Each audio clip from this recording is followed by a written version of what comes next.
चलिए बुलेटिन की शुरुआत करते हैं। राज्यपाल रमेन डेका ने सैनिक कल्याण बोर्ड के अधिकारियों से शहीदों के परिजनों और भूतपूर्व सैनिकों के कल्याण के लिए चलाई जाने वाली योजनाओं का बेहतर क्रियान्वयन करने को निर्देश दिए हैं।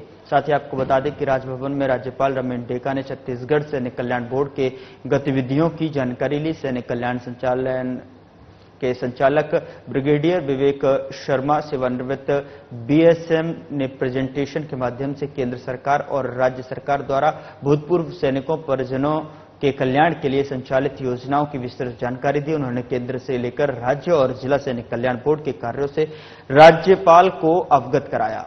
आपको बता दें कि साल 7 दिसंबर फ्लैग डे मनाया जाता है, जिसमें सैनिक कल्याण के लिए फंड एकत्रित किया जाता है।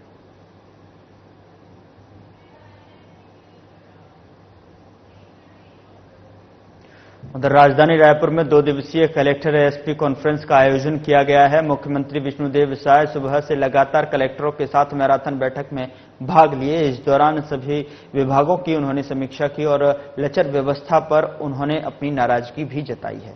साथ ही कलेक्टरों को उचित दिशा निर्देश दिए हैं। मामले पर मुख्यमंत्री विष्णुदेव साय ने कहा कि समय समय पर इस तरीके की बैठक आयोजित होती है। जिले में सरकार की योजनाओं से जुड़े हुए काम कहां तक पहुंचे हैं, उसकी जानकारी ली। उन्होंने कहा कि सभी कलेक्टरों ने अपने अपने जिले में अच्छा काम किया है, सरकार की योजनाओं को लोगों तक पहुंचाने का काम किया है, लेकिन फिर भी हम उनके कामों से संतुष्ट नहीं है। आगे और भी अच्छा काम करना है, जिसके लिए सभी को निर्देश दिए गए हैं।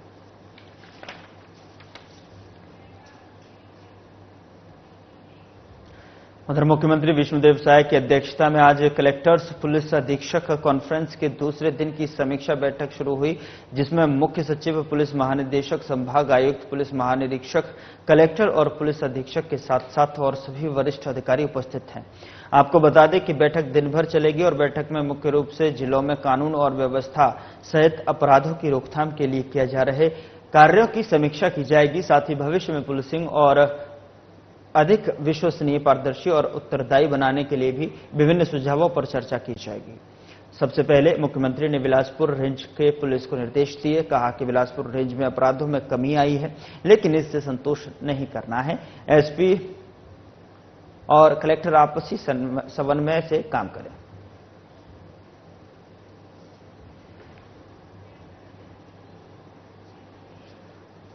उधर डिप्टी सीएम अरुण साव 11 दिवसीय अमेरिका के प्रवास पर हैं। इस दौरान अमेरिका में प्रवासी भारतीय ने डिप्टी सीएम का भव्य स्वागत किया। न्यूयॉर्क के एक निजी होटल में कार्यक्रम का आयोजन किया गया, जिसमें प्रवासी भारतीयों और छत्तीसगढ़ के लोगों ने डिप्टी सीएम का सम्मान किया।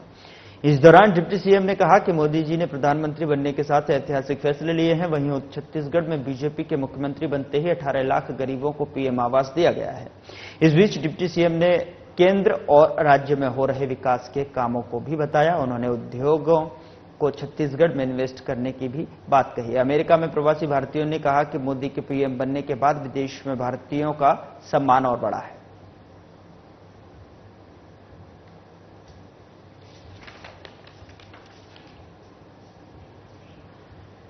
उधर छत्तीसगढ़ के उप मुख्यमंत्री अरुण साव अमेरिका के अध्ययन दौरे पर रहे और इस यात्रा के दौरान उन्होंने गुरुवार को संयुक्त राष्ट्र संघ के न्यूयॉर्क स्थित मुख्यालय का भ्रमण कर वहां के कार्यप्रणाली को समझा। और डिप्टी सीएम साहब ने सोशल मीडिया पोस्ट कर बताया कि बेलसरी तखतपुर बिलासपुर जिला निवासी दुर्गा प्रसाद पांडे के बेटे आनंद पांडे संयुक्त राष्ट्र संघ के मुख्यालय में मुख्य वित्त अधिकारी के रूप में पदस्थ हैं। उनके साथ ही संयुक्त राष्ट्र संघ के मुख्यालय को देखने का अवसर प्राप्त हुआ। उसके बाद एक विशेष कार्यक्रम में न्यू जर्सी में भारतीय मूल के साथियों से संवाद किया। ये कार्यक्रम उप मुख्यमंत्री साहब के सम्मान में रखा गया था। कार्यक्रम में डिप्टी सीएम साहब ने छत्तीसगढ़ और देश के विकास के लिए किए जा रहे विकास कार्यों की जानकारी दी। डिप्टी सीएम साहब लगातार छत्तीसगढ़ की संस्कृति, छत्तीसगढ़ की सरलता, पर्यटन, पौराणिक मान्यता और विकसित छत्तीसगढ़ पर अपने विचार और अपनी सरकार के विचार प्रस्तुत करते रहे।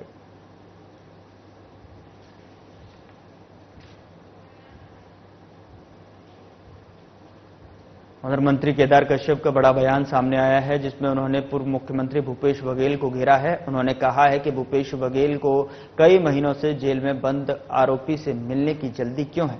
उनकी आतुरता बता रही है दाल में कुछ काला है। उन्होंने कहा कि भूपेश बघेल को पुलिस प्रशासन और कोर्ट पर भरोसा नहीं है। उन्होंने कहा छत्तीसगढ़ में गरीबों का हक मारने वाले को कभी बख्शा नहीं जाएगा, सभी सलाखों के पीछे होंगे और सबको न्याय प्राप्त होगा। सूर्यकांत तिवारी जिसने पूरे प्रदेश में एक से बढ़कर के एक भ्रष्टाचार किए, पूरे प्रदेश की जनता का हाहाकार मचा के रखा था और जिन्होंने तत्कालीन समय में संरक्षण दिया, आज वही उनसे मिलने के लिए लगातार आतुर हो चुके हैं। सूर्यकांत तिवारी ने याचिका प्रस्तुत की है और एक संकेत दे दिया है कि वो ज्यादा दिन तक चुप नहीं रह सकते और जांच एजेंसियां भी जो लगातार ये कह रही है कि इन सब के पीछे किसी मास्टरमाइंड का हाथ है, तो कहीं न कहीं से आज ये जो पूरा मामला है ये किसी न किसी रिश्ते की ओर इंगित करता है। भूपेश बघेल जी को पुलिस प्रशासन पे या कोर्ट पर विश्वास नहीं है। भूपेश बघेल जी कोई कोर्ट या पुलिस का काम नहीं कर सकते और जहां तक छत्तीसगढ़ में भारतीय जनता पार्टी की सरकार है, माननीय विष्णुदेव साय जी का सुशासन है और यहां पर गरीबों के हक पर डाका डालने वाले को कभी बख्शा नहीं जाएगा। वो जेल के सलाखों के भीतर होंगे और सबको न्याय प्राप्त होगा। ये माननीय विष्णुदेव साय जी का। उधर वन और जलवायु परिवर्तन मंत्री केदार कश्यप ने राज्य में वन्य तस्करी को लेकर भी बयान दिया है। उन्होंने कहा कि राज्य में वन्य तस्करी, लकड़ी की और अवैध कटाई और परिवहन में संलिप्त माफियाओं को किसी भी हालत में बख्शा नहीं जाएगा। इन पर शिकंजा कसा जा रहा है। वनों की अवैध कटाई और लकड़ी के अवैध कारोबार में संलिप्त लोगों के विरुद्ध सघन कार्रवाई का अभियान शुरू किया गया है। उन्होंने कहा कि इसको प्रोत्साहित और संरक्षण देने वाले लोगों की भी पहचान कर उनके विरुद्ध कड़ी कार्रवाई विभाग द्वारा की जाएगी। उन्होंने कहा कि वनों का संरक्षण हम सबकी जिम्मेदारी है। पर्यावरण को बेहतर रखने के लिए वनों का बचाव जरूरी है।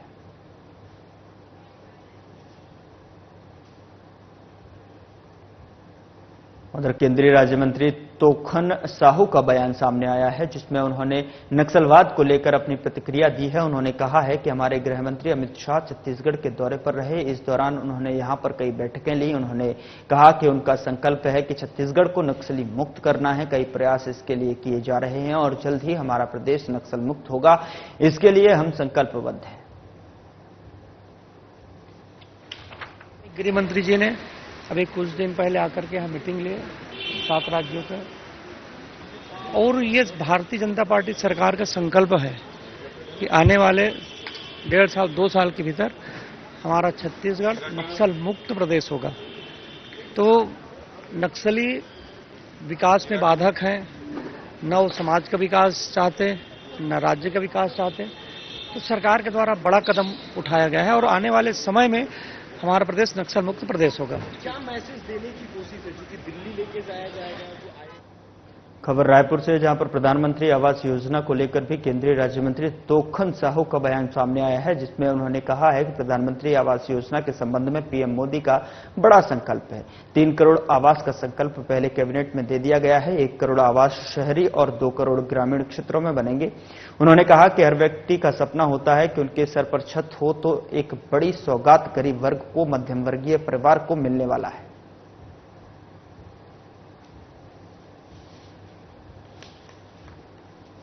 संबंध में माननीय प्रधानमंत्री जी का एक बड़ा निर्णय है। 3 करोड़ आवास की स्वीकृतियां पहले कैबिनेट की बैठक में दिया गया। 1 करोड़ आवास शहरी क्षेत्रों में और 2 करोड़ आवास ग्रामीण क्षेत्रों में बनेंगे। हर व्यक्ति का सपना होता है कि उनके सिर के ऊपर छत हो, तो एक बड़ी सौगात जरूरतमंदों को, गरीब परिवार को और मध्यम वर्गीय परिवार को मिलने वाला।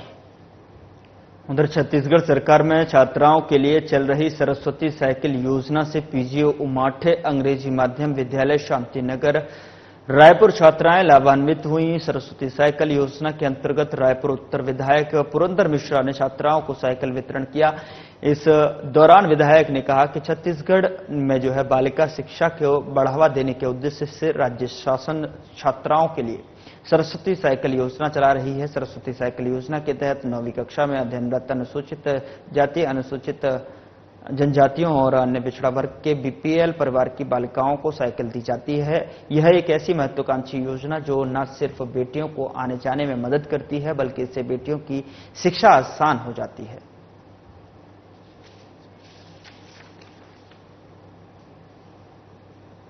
उधर कलेक्टर डॉक्टर गौरव सिंह ने आज कलेक्ट्रेट स्थित सभागार में कबीरधाम स्थित जवाहर नवोदय विद्यालय के विद्यार्थियों के लिए प्रेरक उद्बोधन और संवाद किया।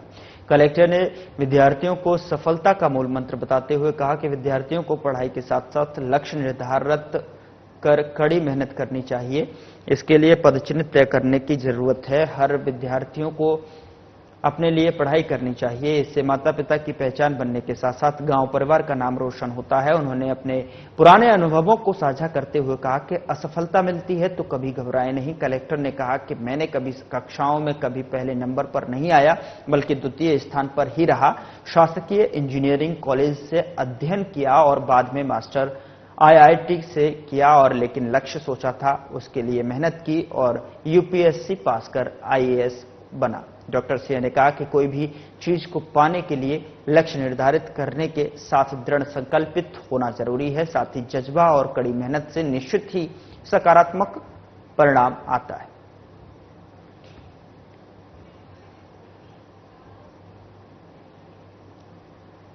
खबर पंखांजूर के बांदे थाना के साबेर पंचायत से है, जहां सचिव ने प्रधानमंत्री आवास योजना का लाभ ग्रामीणों को दिलाने के एवज में कई हितग्राही से 5,000 रुपए की रिश्वत ली है।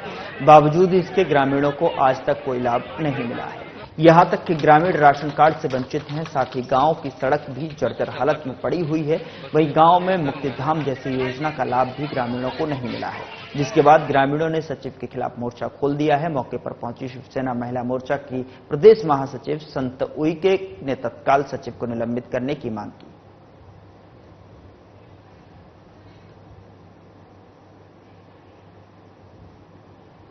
उधर राजधानी रायपुर उत्तर क्षेत्र के एक बेहद बृहद इलाका है, जिसमें बहुत से क्षेत्र शामिल हैं। यहां के विधायक पुरंदर मिश्रा और जो कि लगातार लोगों से रूबरू होते हैं और अपने क्षेत्र में व्यवस्थाओं को दुरुस्त करने के लिए तत्पर रहते हैं। रायपुर उत्तर के लिए जनता के बीच काफी लोकप्रिय नेता भी हैं और साथ ही साथ भगवान जगन्नाथ के प्रति उनकी काफी आस्था देखी जाती है। भगवान जगन्नाथ मंदिर के संस्थापक भी हैं, साथ ही काफी जमीनी नेता भी माने जाते हैं। रायपुर उत्तर क्षेत्र के व्यवस्थाओं और क्रियाकलापों के साथ विभिन्न विषयों पर आज उनसे चर्चा की गई, जिसमें उन्होंने विभिन्न मुद्दों पर साधना प्लस न्यूज से खास चर्चा की। विधायक पुरंदर मिश्रा से बातचीत की हमारे संवाददाता छाया जायसवाल ने। आइए आपको सुनाते हैं उन्होंने क्या कुछ कहा। रायपुर उत्तर के विधायक पुरंदर मिश्रा जी और प्रभु जगन्नाथ मंदिर के संस्थापक पुरंदर मिश्रा जी आज हमारे साथ मौजूद हैं और उनसे बातचीत करेंगे, कुछ मुद्दों पर बात करेंगे और जानेंगे क्या कुछ विशेष है। तो चलिए शुरुआत करते हैं। सर, सबसे पहले बहुत बहुत धन्यवाद आपको। रायपुर उत्तर के आप विधायक हैं, काफी दिनों के बाद यहाँ इस मुकाम तक पहुंचे, क्या कुछ कहें? देखिए, जब भाग्य से ज्यादा और समय से पहले किसी को न मिला है न मिलेगा, तो ठीक जगन्नाथ जी के आशीर्वाद से जब मिलना था तब टिकट भी मिला, मैं विधायक बना और जीता भी। क्योंकि जब आप विधायक बनकर आए थे, यहाँ की जनता काफी खुश हुई थी। लड्डुओं से आपको तौलकर उन लोगों ने सम्मानित भी किया था। काफी यहाँ पर लोकप्रिय हैं आप, क्या कुछ? देखिए, लोगों को 40 साल से प्रतीक्षा था कि पुरंदर भैया विधायक बने, पर समय आया नहीं था। भाग्य में था नहीं, भाग्य में अलग दिन बनना था, अलग समय बनना था, रायपुर से बनना था, हम बसना मांग रहे थे। तो ये सब ऊपर वाले की लीला है। जब उनको लगा कि अब जरूरी है इनको विधायक बनाना, तो उन्होंने बना दिया। क्योंकि काफी लोकप्रिय हैं आप नेता, और लेकिन जनता में विश्वास बनाए रखना कितना महत्वपूर्ण मानते हैं? बहुत ही महत्वपूर्ण है। जनता 1 मिनट में आपको नेता जीरो से हीरो बना देगी और 1 मिनट में हीरो से जीरो बना देगी। तो इसलिए संभल के, ये जो गाड़ी है राजनीति का गाड़ी, उसको धीरे से चलाना पड़ता है, संभल के चलाना पड़ता है, स्टीयरिंग को ठीक से देखना पड़ता है, कहीं एक्सीडेंट न हो जाए। इसलिए हम संभल के धीरे चलाते हैं। और हमारे कर्णधार, यदि भगवान के बाद जगन्नाथ जी की बात कोई है तो हमारे जनता जनार्दन है जो बैठे हैं, उन्हीं के कारण हम हैं और उन्हीं के कारण हम राजनीति कर रहे हैं, उनका काम करते रहते हैं। प्रभु जगन्नाथ के प्रति काफी आस्था लगती है आपकी, क्या कुछ वाकया हुआ था ऐसा जिसके वजह से ऐसा है, कुछ मनोकामना आपकी पूरी हुई थी जिसके बाद आस्था और इतनी बड़ी कि आपने रायपुर में मंदिर बनवा लिया इतना बड़ा? नहीं, देखिए, ये हमने कुछ नहीं किया, सब उन्होंने कराया। हमारे उड़िया भागवत में कहावत है, करी कराऊ थाए मुहे मुँह बिनु अन्य गति नहीं। जो भी है मैं कराऊंगा, मेरे बिना तुम्हारा दूसरा गति नहीं है, जो भी है मैं हूं। तो इसलिए साक्षात सत्य है और उनके बताए हुए रास्ते चलना चाहिए। हम मनुष्यों के अहम करते हैं कि मैं सब कर लिया, मैं सब कर सकता हूं। आप कुछ भी नहीं हो, पैदा हुए तो भी कुछ नहीं थे और जिस दिन जाने वाले हो उस दिन भी कुछ नहीं हो। आपका हाथ जैसे खाली आया था वैसे जाओगे। ये बीच का जो माया है उसमें यदि आप पड़ गए तो आप दुखी भी हो सुखी भी हो। माया को मत पड़ो, सब दिन सुखी रहोगे।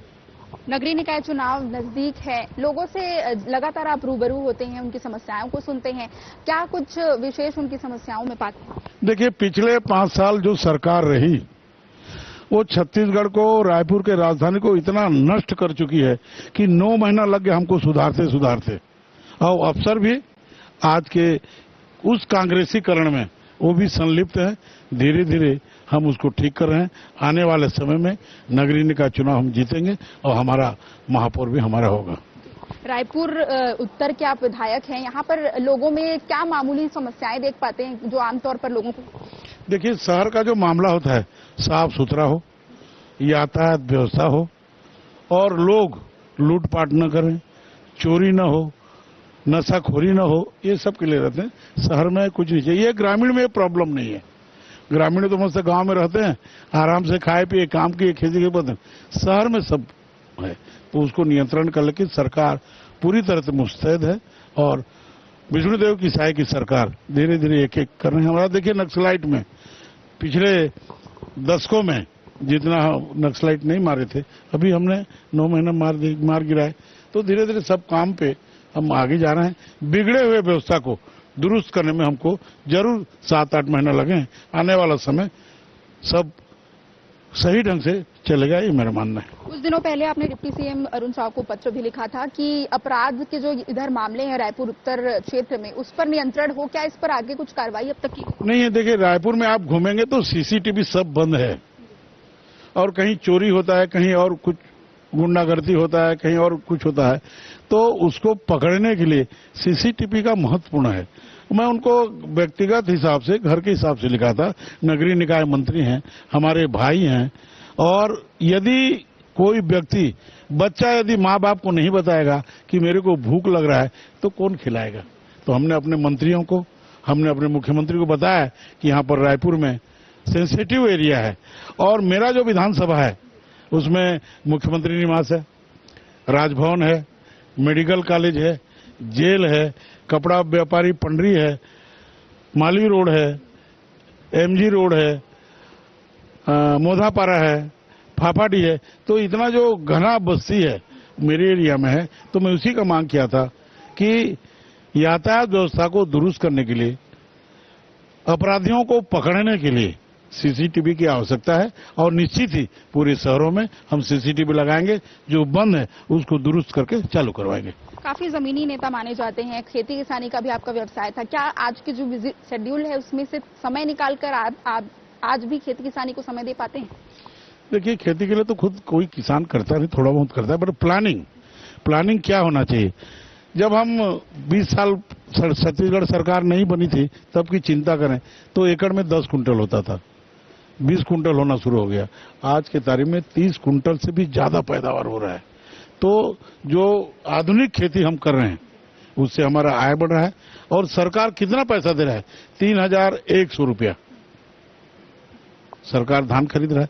तो अभी आप केवल खेती भी करेंगे तो आप संपन्न रह सकते हैं, आप व्यवस्थित रह सकते हैं, आप कभी भूखे नहीं मरेंगे, इसकी गारंटी है। हाल ही में टाइफाइड जैसी बीमारी से उबरे हैं, क्या संदेश देंगे लोगों को कि स्वस्थ रहें, अपने जो स्वास्थ्य का है उसका ख्याल रखें? देखिए, आप खाना पीना में नियंत्रित करिए, पानी साफ पीजिए, पानी में ही कुछ गड़बड़ रहता है। और मैं सभी को निवेदन करता हूं कि स्वास्थ्य अच्छा है तो सब कुछ अच्छा है। स्वास्थ्य का देखभाल करिए, क्योंकि जो 60 साल से ऊपर हुए हैं वो जल्दी उनकी इम्यूनिटी पावर कम हो जाती है जल्दी बीमार पड़ते हैं। तो मैं सभी को निवेदन करता हूं, यहाँ पे बैठे हैं, रिटायरमेंट है हमारे लालमन प्रधान जी आए हैं, वो तो 70 साल हो गया होगा, हमारे ममता प्रधान जी हैं, सब हैं। तो जो 60 साल से ऊपर हो जाते हैं वो लोग थोड़ा बहुत कम खाएं, खाना तो रोज है, और पानी शुद्ध पिएं, यही मेरा निवेदन है। और जहां भी घनी बस्ती में जाएं, बात करें। अपने को बुखार है तो बच्चों से बात न करें, किसी को और बुखार है तो आप मत बात करो, नहीं तो अभी जो फ्लू है बचते रहेगा। वैसे एक चीज आपको बताऊं, ये जो महीना है भादो महीना बीमारी का जड़ है, आज से नहीं, आदिकाल है। इसलिए उसमें एक छत्तीसगढ़ी गीत भी है, सावन में सावा फूले भादो में कांसी, और टेटकाला जूड़ धरे बेंगाला खांसी। तो कुछ हो चाहे नहीं हो, आपको फ्लू आए नहीं आए, भादो महीना में आपको सर्दी खांसी होगा, उसको आज की तारीख में हम फ्लू बोल देते हैं और क्या क्या बोल देते हैं। बिल्कुल सर, और अंत में एक ऐसा सवाल जिस पर सभी की नजरें बनी हुई है, मंत्री पद की इच्छा अभी भी रखते हैं? देखिए, ऊपर वाला का व्यवस्था है। हम जगन्नाथ जी को प्रार्थना करते हैं कि हमको जनता धनाधन की सेवा के लिए जहां भी जो काम देंगे हम करने के लिए तत्पर हैं। बाकी ये जो आप पूछे, ये ऊपर वाली की मर्जी है, जिसको जिस लायक समझते हैं उसको बना देते हैं। हमारे पार्टी में चाय वाला का बेटा नरेंद्र मोदी प्रधानमंत्री बन गया, एक आदिवासी का बेटा गांव में पंच था विष्णुदेव साय जी, वो मुख्यमंत्री बन गए। रमन सिंह साहब हमारे पार्षद से कवर्धा के, वो मुख्यमंत्री बन गए। रमेश बैस जी पार्षद से, वो राज्यपाल बन गए। तो पार्टी का हमारा जो व्यवस्था है, जो काम करता है उसको पद मिलता है। ऊपर वालों को लगेगा कि हम काम करने योग्य हैं तो हमको कुछ देंगे, नहीं तो बहुत सारे लोग लाइन लगा के खड़े हैं। बहुत बहुत धन्यवाद आपका हमसे जुड़ने के लिए। और ये थे विधायक पुरंदर मिश्रा जी, जो हमसे चर्चा कर रहे थे, विभिन्न विषयों पर उनसे बातचीत की गई और उन्होंने बहुत ही सटीक तरीके से सभी का जवाब भी दिया। कैमरामैन नरेश के साथ मैं छाया जायसवाल, साधना प्लस न्यूज, रायपुर। फिलहाल बुलेटिन में इतना ही। नमस्कार।